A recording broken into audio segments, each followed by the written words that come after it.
Oh, hi there, folks. It's welcome to Gregg's prostate cancer journey video 3.5 or something. I'm losing track, but I'm making a bit more sense, I hope, now, because I've had a bit of sleep finally after getting home. So just an update, really, and a few thank yous. Yeah, where are we? I got back home on Friday evening, about 6 o'clock, I think it was. Thanks, Wayne, for picking me up and not driving like a maniac back from Eastbourne to Brighton in my fragile state. Yeah, I've come away. I'm still quite tender, tender and sore around Malmö midriff where they operated. I've got four. I won't show them because I don't want to put you off your dinner. But I've got four inserts. I had keyhole surgery. I had four inserts along the front, just above my belly button, and then one about 1.5 inch incision along the side where they dragged the prostate out and the offending cancer. So, all being luck, I should be cancer free.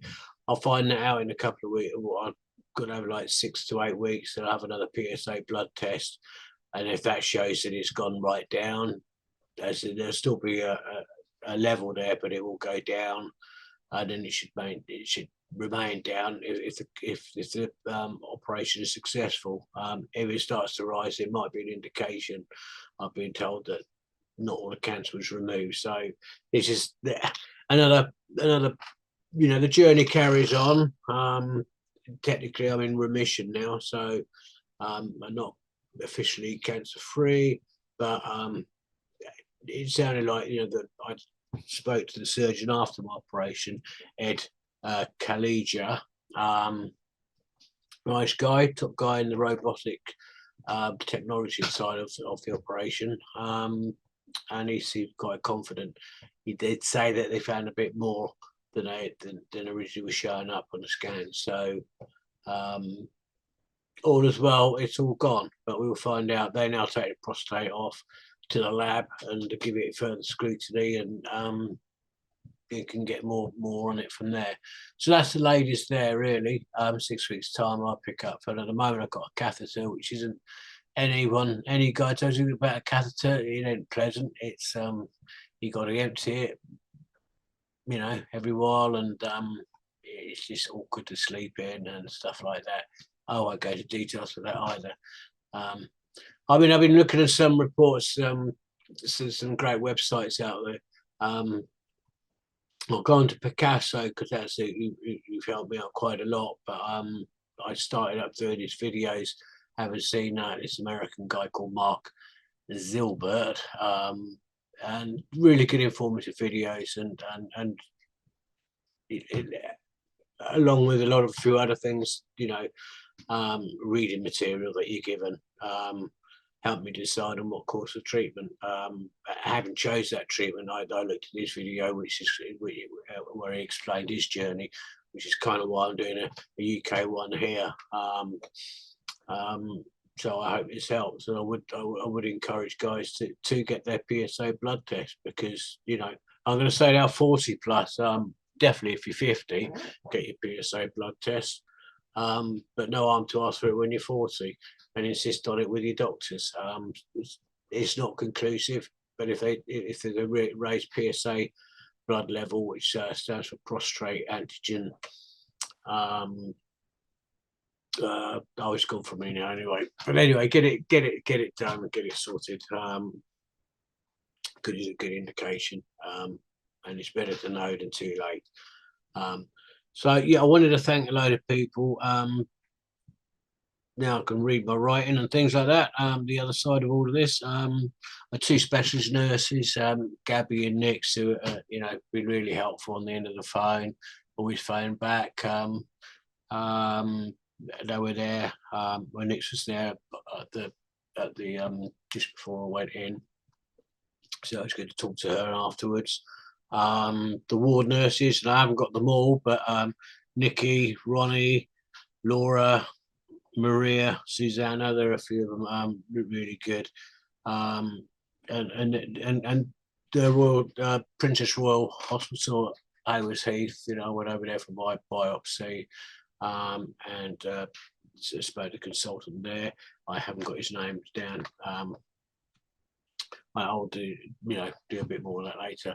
And Dr. Shillito, he put me forward to for the you know, the blood test in the first place. So, you know, I really feel I owe my life to these, you know, all these people. It's the NHS. Well, there you go. This is like, I don't know, look about 20,000. I don't know, £20,000 operation. Well, you know, in America, if you haven't got insurance, you'd be a bit stuffed, wouldn't you?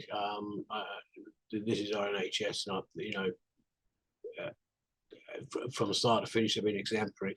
I started this journey at the end of June, July. It's been 6 months. It's obviously an ongoing journey, but you know, to the point where I've had my prostate, it's pretty much about 6 months, and you know, they've been on it and they've been fantastic. And PCaSO, which our friend Clive Hancock's introduced me to, which is a PCaSO, which is Prostate Cancer Support Organisation, who deal with you know, us guys with prostate cancer in the south, Dorset, Hampshire, and Sussex. There are other groups around the country, so check them out if you have been, you know, if you have been diagnosed with prostate cancer, because they really are helpful. I got to speak to Chris Hawkes just before I went. Again, just before, you know, I left for Eastbourne, I met him for a coffee, and we discussed what I could expect, things like that. Just really helpful to get information on your side. You know, information is empowering. Really good. Brian Brian Holden on the chair has been helpful. My friend Derek, old school friend Derek, again in touch through another friend. And finally, not least, all of you, my family, of course, and my good wife Kathy, who's been fantastic. Long-suffering wife Kathy, she's been fantastic. She really helped and been there for me. And then of course all you guys, all your messages on Facebook, and on YouTube and everything. It's been, you know, personal messages. It's been absolutely, you know, really encouraging, and it's helped me keep positive. And that's the thing, you have to keep really positive when you face with this. You know, it's very overwhelming, and anyone who's been had a diagnosis of cancer, whatever cancer that is, it is overwhelming, and you have to process information very quickly.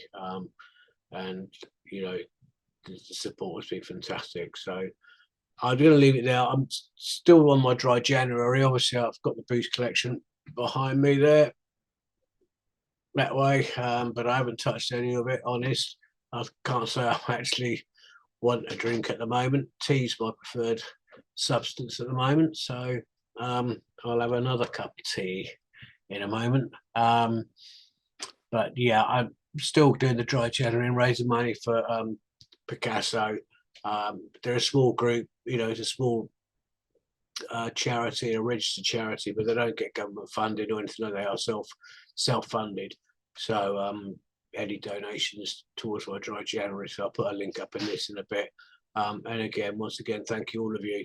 Love you all. And Paradise and I will be back on the road. We've got some dates. I haven't mentioned the band much, but yes, I mean, I was worried I wouldn't be able to go on stage again. But your man from Placebo, he's just come out, and he's back on tour now. So, and he, you know, that's the kind of encouragement we need, isn't it? So I will be picking up my guitars again and applying some sonic attack on you all. So yeah, watch your space. Anyway, I'll be back at some point. Love to you all. Thank you. Bye.